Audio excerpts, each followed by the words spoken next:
I'm going to just say it. I'm gay. I'm a cisgender man who is attracted to men. I also live in Jamaica.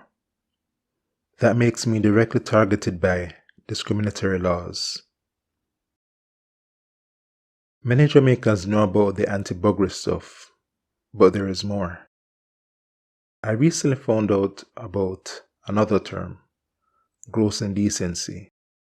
I looked it up and found an article on Wikipedia.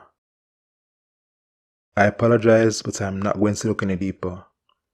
It took too much energy, as it is, to read this.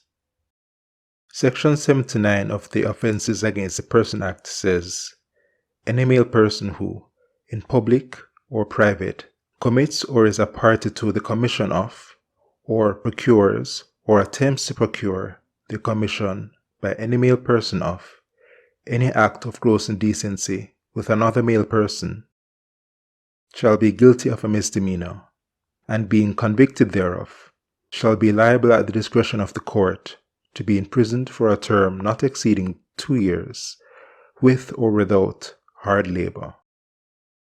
The Wikipedia article comments on this section saying, gross indecency is not defined by the OAPA, but as interpreted as referring to any kind of physical intimacy, including merely holding hands. Holding hands. It's illegal for me to hold hands with another man. To hold hands with another man. In public or in private. When I showed this to a friend who lives abroad, she mentioned how vague the law is. And I recently happened upon a statement by James Somerton that I think is very relevant. Which is common with other discriminatory bills, that being that they do not necessarily place limits on the scope of what the bill is meant to do. Contrast to a bill about parking regulations, say, which will be 300 pages long, include every foreseeable caveat and exception to the bill, and include a thrown-in clause about lawn maintenance in a single cul-de-sac within one of the signer's municipal districts. Bills are usually incredibly specific, because the public and law enforcement, in theory, need to know the limits of their legal authority.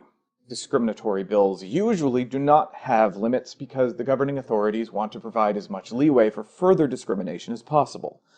It's less about generating a mandate for civil action and more about removing restrictions on existing bigoted people, and validating their bigotry with political authority. I'm gay. By simply fucking or even loving, I am breaking the law. What else is there to say?